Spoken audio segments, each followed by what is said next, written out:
오늘 말씀은 엘리와 두 아들인데요. 내용이 좀 무겁고 또 그 결말이 좀 무섭습니다.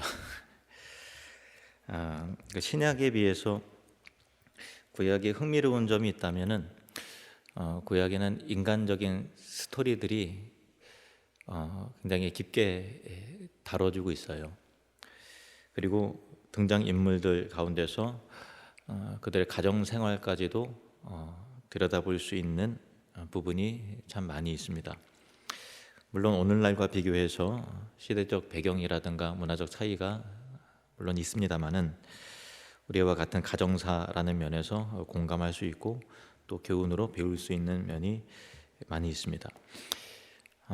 그 사무엘상 1장에서 4장을 쭉 보면은 두 가정이 소개되고 있는데 그 가정의 자녀들이 서로 대조를 이루고 있고 또 그것들을 통해서 그 자녀들의 운명이 어떻게 갈라지게 되는가라고 하는 부분을 발견하게 됩니다.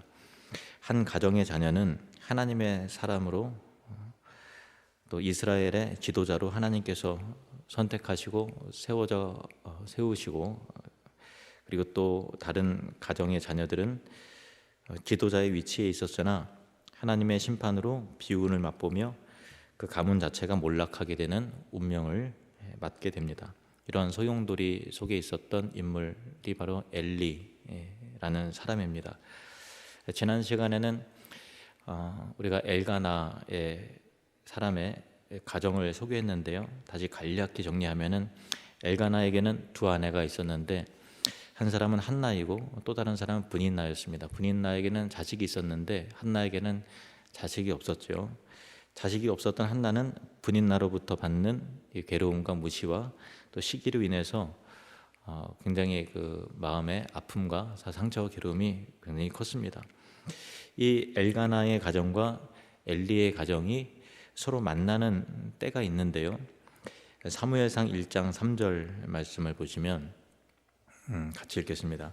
이 사람이 매년 자기 성읍에서 나와서 실로에 올라가서 망군의 여호와께 예배하며 제사를 드렸는데 엘리의 두 아들 홈니와 비느하스가 여호와의 제사장으로 거기에 있었더라. 엘가나의 가정이 하나님께 예배하기 위해서 에브라임 산지에 있는 실로에 올라가면 매년 올라가서 하나님을 예배를 드리면 엘리도 제사장이고 또 두 아들 홈니와 비느하스도 마찬가지로 제사장인데 그렇게 절기 때 예배 때마다 매년 그렇게 만나게 되는 것이죠. 서로가 그 상대에 대해서 인지하든 못하든 그렇게 만납니다. 엘가나는 하나님께서 명하신 규칙대로 매년 하나님을 예배하기 위해서 규칙적으로 경배와 제사를 드리는 경건한 사람이었고요. 엘리와 또 그 두 아들 홈니와 비느하스는 그렇지 못했습니다.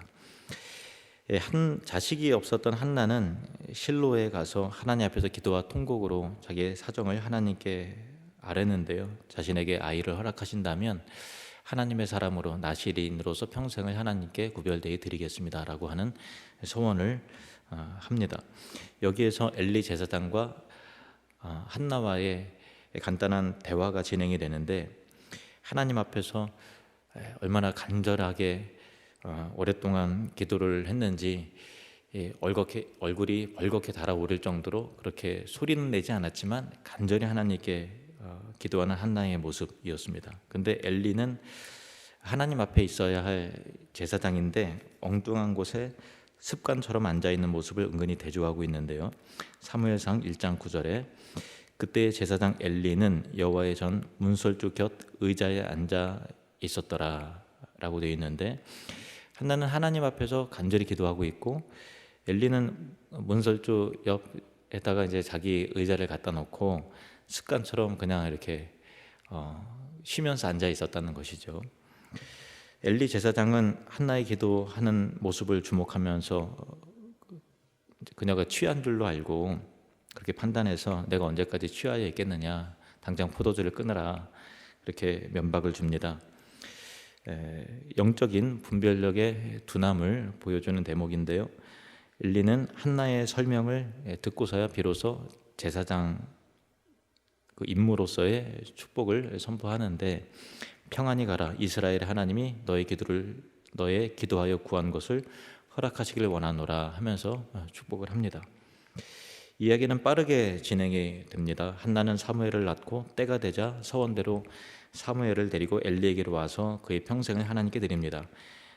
1장 28절 말씀, 그러므로 나도 그를 여호와께 드리되 그의 평생을 여호와께 드리나이다 하고 그가 거기서 여호와께 경배하니라. 1장 제일 마지막 구절인데요, 거기서 확인할 수 있듯이 그가 거기서 여호와께 경배하니라 라고 하는 이 말씀을 통해서 이제 사무엘이 거기서 하나님 앞에 경건하게 자라게 될 것을 이제 암시하는 말이죠. 그리고 나서 2장에는 유명한 한나의 기도와 찬송이 나오게 되고, 이어서 한나의 아들과 또 엘리의 두 아들의 이 노골적인 영적 대조를 계속 번갈아 가면서 보여주고 있는 방식으로 기술이 되는데, 2장 11절 말씀 보시면 엘가나는 라마의 자기 집으로 돌아가고 그 아이는 제사장 엘리 앞에서 여호와를 섬기니라. 여기에서 그 아이는 할 때 이 아이라는 단어가 나알이라는 단어예요. 이 의미를 좀 이따가 설명을 하겠습니다. 나알이라는 단어입니다.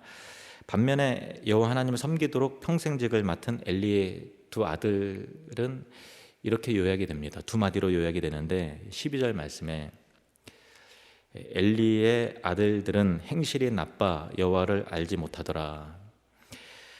행실이 나빴다, 그리고 여호와를 알지 못했다. 그러니까 그 엘리의 두 아들 홈리와 비나스가 행실이 나쁘고 여호와를 알지 못했다라고 두 가지 표현으로 그들의 영적인 상태를 압축해 보여주고 있는 것입니다. 여기에서 보면은 이제 행실이 나빴다라고 하는 이 부분에 대해서 개역 성경에는 그들은 불량자라 이렇게 되어 있어요. 불량자이면서 하나님을 알지 못했다라는 것은 참 심판의 기운이 드리워진 불길한 단어이죠. 행실이 나쁘다라는 단어는 벨리야알이라는 단어예요. 그 의미는 가치 없는, 사악한, 악하다, 가치 없다, 사악하다라고 할 때 벨리야알이라는 단어를 쓰는데, 이 벨리야알이라는 단어가 여기 등장하기 전에 그들이 불량자다, 행실이 나쁘다라고 하기 전에 앞부분에 한 번 더 사용이 돼요. 어디서 사용되는가 하면은 한나가 기도할 때 엘리 제사장이 한나를 술 취한 것으로 오해하면서 면박을 주잖아요. 그때 이제 한나가 자신을 저를 악한 여자로 보지 마옵소서라고 하는데, 이 악한 여자라고 하는 단어가 이제 벨리알이라는 단어예요. 그러니까 한나가 나를 벨리알처럼 보지 마십시오라고 하는 거죠. 그러니까 엘리의 시선은 그 한나를, 기도하고 있는 한나를 벨리알이구나 이렇게 판단하고, 왜 낮부터 술 취해갖고 그러고 있는데 당장 포도주 끊으라 이렇게 면박을 주잖아요. 엘리의 마음은 한나를 벨리알로 보고 있는 것이고, 당신이 보는 것 같이 저는 벨리알이 아닙니다 라고 한나가 그렇게 말을 하지요. 그러니까 이게 어떤 그 문학적인 그 성경의 대조를 통해서 우리에게 보여주는 게 뭐냐면은, 엘리는 한나가 가치 없는 불량한 자, 벨리알인 줄 착각하고 야단쳤지만은 실제로 가치 없고 불량하고 야단을 맞아야 될 사람은 벨리알의 존재들이 그의 아들들이었다. 실제로는 그의 아들들이었다라는 거죠. 그 같은 단어를 사용해서 우리에게 보여주고 있는 대목입니다. 그래서 참 엘리 입장에서는 그렇게 책망하고 야단을 쳤지만 하나님 보시기에는 너의 자녀들이, 두 아들들이 벨리알이다라고 하시는 것 같이, 우리도 하나님 앞에서 또 사람들 앞에서 함부로 정죄하고 판단하고 하기 전에 자기 자신의 모습과 또 자녀들의 모습을 정직하고 겸손하게 돌아볼 필요가 있죠. 우리가 함부로 판단하고 비판하고 하지만 하나님 보시기에 야, 너는 네 자식이 더 악한데 하는 그런 시선으로 우리를 책망하실 수 있다라는 것을 우리가 기억하고, 하나님 앞에 참 겸손한 저와 여러분이 되시기를 바랍니다. 이 엘리의 아들들의 구체적인 행악은 다음 본문에 나와 있는데요. 13절에서 16절 말씀 보시면 그 제사장들이 백성에게 행하는 습관은 이러하니, 혼야 비나스 말입니다. 곧 아무 사람이 제사를 드리고 그 고기를 삶을 때 제사장의 사환이 손에 세 살 갈고리를 가지고 와서 그것으로 냄비에나 솥에나 큰 솥에나 가마에 찔러 넣어서 갈고리에 걸려 나오는 것은 제사장이 자기 것으로 취하되, 실로에서 무릇 그곳에 온 이스라엘 사람에게 이같이 할 뿐 아니라 기름을 태우기 전에도 제사장의 사환이 와서 제사 드리는 사람에게 이르기를 제사장에게 구워드릴 고기를 내라. 그가 내게 삶은 고기를 원치 아니하고 날 것을 원하신다 하다가 그 사람이 이르기를 반드시 먼저 기름을 태운 후에 내 마음에 원한 대로 취하라 하면 그가 말하기를 아니라 지금 내게 내라. 그렇지 아니하면 내가 억지로 빼앗으리라 하였으니. 그 상황이 이런 상황이죠. 그러니까 율법에 따르면은 제사장들이 먹을 수 있는 고기의 부위가 정해져 있는데 좋은 부위를 임의로 먼저 취하는 거죠. 그래서 정말 경건한 사람이 와서 하나님 앞에 정성껏 고기를 준비하고 짐승을 잡아서 제사를 드리고 절차가 다 끝나고 나서 제사장의 몫이 있거든요. 그런데 딱 보기 좋은 거를 먼저 갈취해 나가는 거예요. 아니라 이거 하나님께 먼저 먼저 제사 먼저 하고 그 다음에 취하라라고 해도 내가 억지로 뺏어가겠다 하고서 그 사환을 보내갖고 이렇게 뺏는 거죠. 그러면 이스라엘이 그 사사시대 때라 악해서 경건하게 제사 드리는 사람도 많지 않았지만, 경건하게 마음 먹어서 제사 드리는 사람도 어차피 좋은 고기 갖고 와서 하면 계속해서 제사장들이 중간에 와서 착복하고 착취하고 하는 것을 보니까 정말 더 경건한 마음을 하나님께 예물과 드리고 제사를 드리는 그 마음이 다치게 되잖아요. 그런 그 참 영적인 그 어두움의 앞잡이가 돼서 이 홈리와 비나스가 하나님의 제사와 예배를 망치는 주범이 됐다라고 하는 그런 부분입니다. 그래서 사무엘서 기자는 엘리의 두 아들에 대하여 다음과 같이 평가하고 있는데요. 17절 말씀 보시면 같이 읽겠습니다. 시작. 이 소년들의 죄가 여호와 앞에 심히 크면 그들이 여호와의 제사를 멸시함이었더라. 여기서 이 소년들이라고 나오는 그 단어가 있는데요. 여기에서 이 단어가 앞서 사무엘을 지칭했던 그 아이라고 하는 그 나알이라는 단어 같은 단어예요. 그러니까 이게 무슨 의미인가 하면은 홈리와 비나스는 이미 장성한 사람들이죠. 근데 이 나알이라고 하는 아이 또 소년 하는 그 단어를 사용함을 통해서 사무엘과 어떻게 다른가를 계속해서 대조시키기 위해서 일부러 같은 단어를 나이가 많지만 같은 단어를 의도적으로 사용함으로써 사무엘과 비교 대조하고 있는 것이라 할 수 있는 것입니다. 그런데 그들의 죄의 심각성은 하나님의 제사를 어떻게 했다고 멸시했다라는 거예요. 하나님의 제사를 멸시했다. 이거는요, 사람과 사람과의 관계에서 죄이기 전에 하나님과의 관계에서의 심각한 죄를 저지르고 있다라는 것인데요. 후에 하나님은 하나님의 사람을 엘리에게 보내서 심판을 예고하시는데, 그 내용을 보면은 29절에 보면은 너희는 어찌하여 내가 내 초소에서 명령한 내 제물과 예물을 밟으며 내 아들들을 나보다 더 중히 여겨 내 백성 이스라엘이 드리는 가장 좋은 것으로 너희들을 살찌게 하느냐. 그 엘리를 책망하는 내용인데요. 여기에서 여호와의 제사를 멸시했다라고 하는 그 노골적인 표현으로 내 예물과 내 제물을 너희들이 발로 밟았다 이렇게 표현하고 있잖아요. 그러니까 그들이 멸시하고 밟은 하나님의 제물과 예물은 과연 무엇이겠는가라고 하는 거죠. 그러니까 단순히 이거를 영적인 측면으로 들여다보면 너희가 내 제물과 예물을 발로 밟았다라고 하는 것이 궁극적으로 의미하는 게 뭐냐 하는 것인데요. 히브리서 10장 29절 말씀을 보면요. 같이 읽겠습니다. 시작. 하물며 하나님의 아들을 짓밟고 자기를 거룩하게 한 언약의 피를 부정한 것으로 여기고 은혜의 성령을 욕되게 하는 자가 당연히 받을 형벌은 얼마나 더 무겁겠느냐. 너희는 생각하라. 가장 큰 죄는 뭐냐면요, 하나님의 아들 예수 그리스도를 짓밟는 거예요. 발로 밟는 거예요. 거절하는 거예요. 하나님의 은총, 구원의 선물을 밟는 거예요. 무시하는 거예요. 그러니까 이 홈리와 비느하스, 엘리의 두 아들의 죄는 한마디로 말하면은 이 제사와 예물을 밟았다라고 하는 것이 어떤 단순한 율법적인 의미이지만 그 율법이 궁극적으로 지향하는, 제사가 지향하는 목적은 우리의 어린 양 되신 예수 그리스도시잖아요.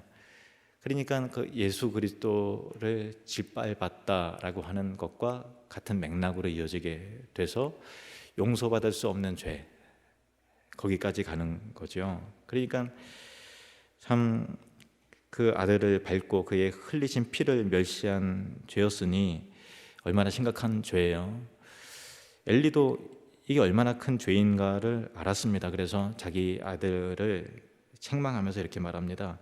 사무엘상 2장 25절, 사람이 사람에게 범죄하면 하나님이 심판하시려니와 만일 사람이 여호와께 범죄하면 누가 그를 위하여 간구하겠느냐.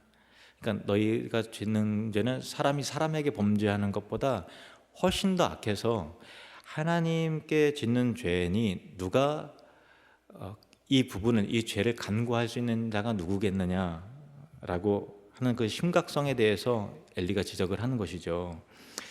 성경은 또한 말씀합니다. 요한 1서 2장 1절 같이 읽겠습니다. 나의 자녀들아, 내가 이것을 너희에게 쓰면 너희로 죄를 범하지 않게 하려 함이라. 만일 누가 죄를 범하여도 아버지 앞에서 우리에게 대언자가 있으니 곧 의로우신 예수 그리스도시라. 아멘. 어떤 의미인가 하면요, 우리가 참 다른 죄를 지으면 여러 가지 많은 죄들이 있잖아요. 참 크고 작은 여러 가지 많은 죄들이 있는데 다른 죄를 범하면은 예수 그리스도를 믿고 예수님께서 그를 위해서 그의 죄를 아버지께 간구하시면 사함을 받죠. 그죠? 그러니까 세상에 그 어떤 악한 여러 가지 죄들이 있지만 그래도 그런 죄들은 예수님께서 우리를 위해서 중보하시고 간구하시면 사함을 받을 기회가 있다라는 거예요. 그런데 하나님의 아들 예수님을 발로 밟고 있으면 그를 위해서 간구할 자가 없는 거죠. 그러니까 가장 악한 죄는 예수를 거절하는 죄, 하나님을 믿지 않는 죄, 복음을 거절하는 죄, 하나님을 무시하는 죄가 가장 큰 것입니다. 그래서 이 심각성에 대해서 사무엘상 3장 14절 이렇게 말하고 있습니다. 같이 읽겠습니다. 그러므로 내가 엘리의 집에 대하여 맹세하기를 엘리 집의 죄악은 제물로나 예물로나 영원히 속죄함을 받지 못하리라 하였노라 하셨더라. 이게 이런 의미예요. 심각하죠. 심각한 거예요.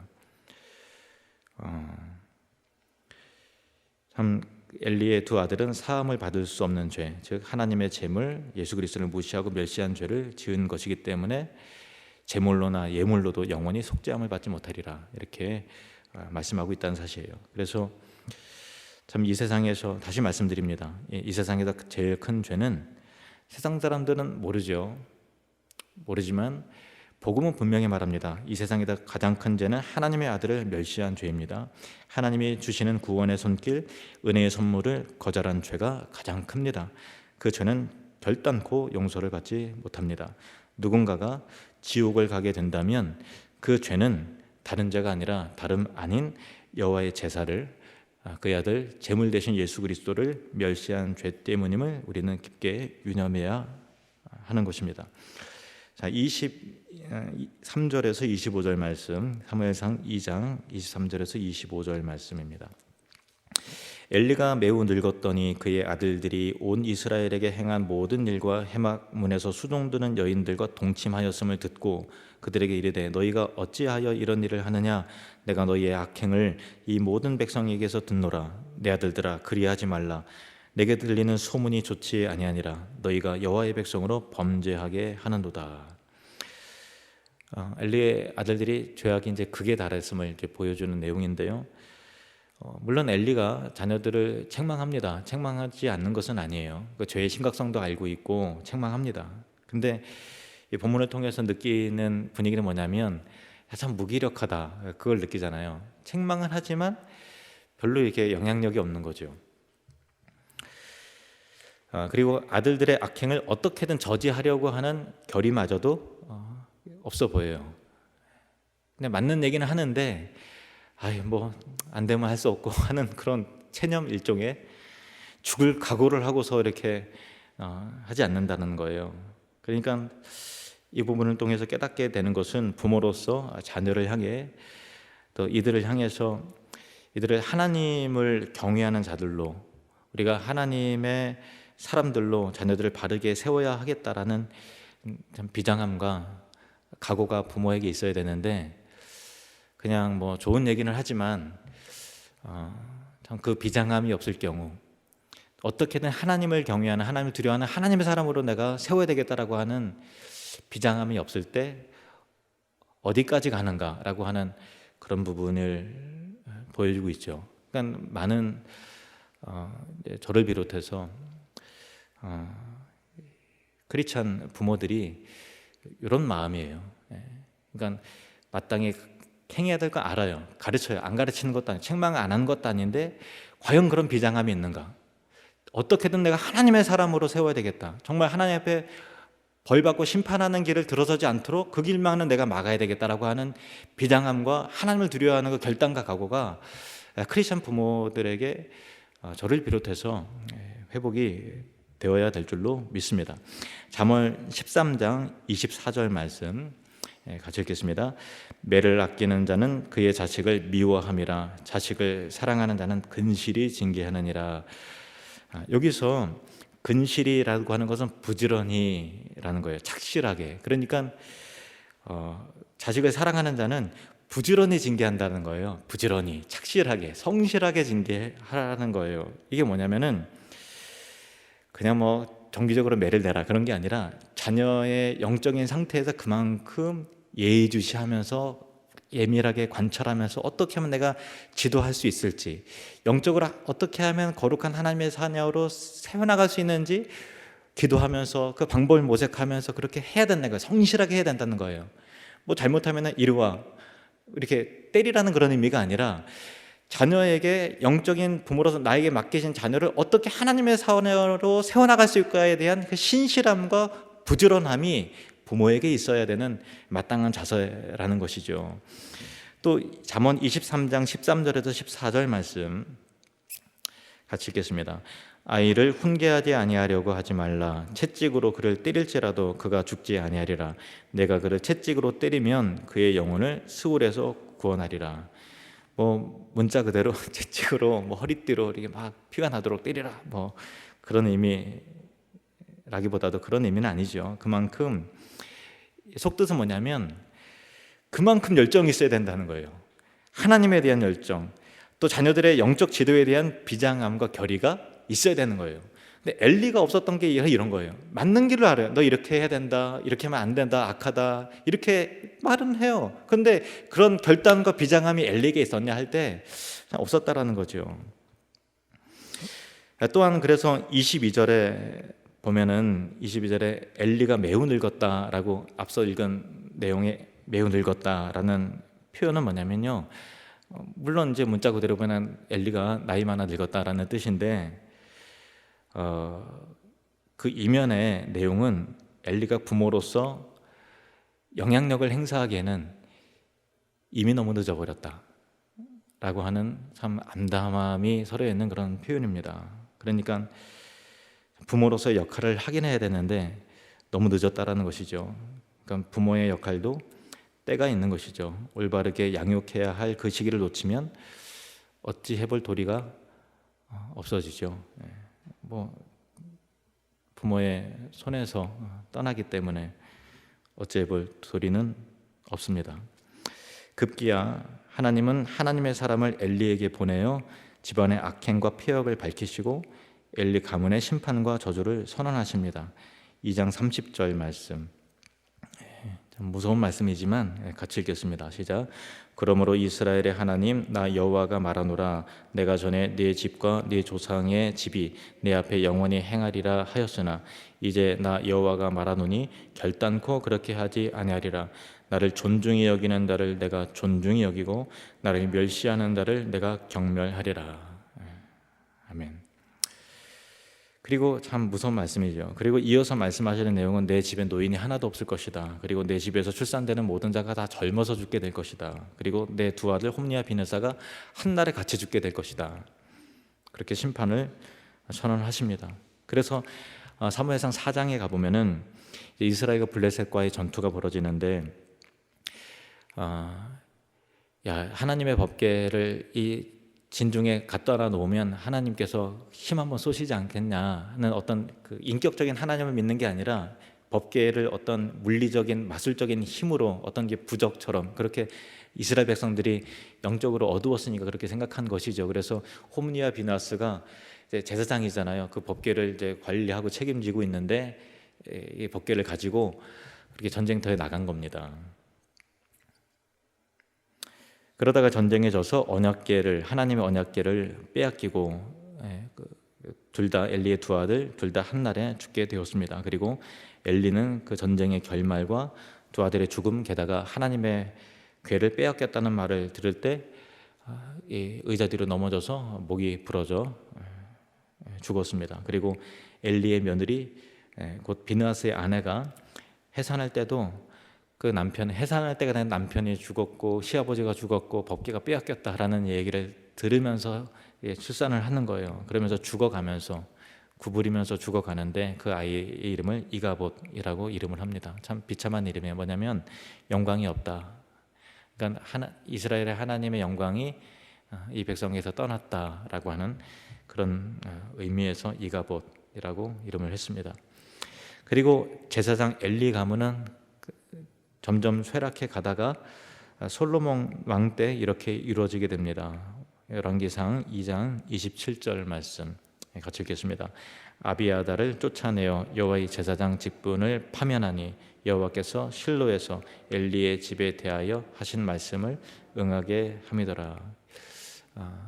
이 가문 가운데서 그래도 몇 번의 제사장이 나오는데 이 아비아달이라는 사람이 결국은 잘못해서 파면을 당하는 바람에 이제 완전한 그 몰락으로 종결이 되지요.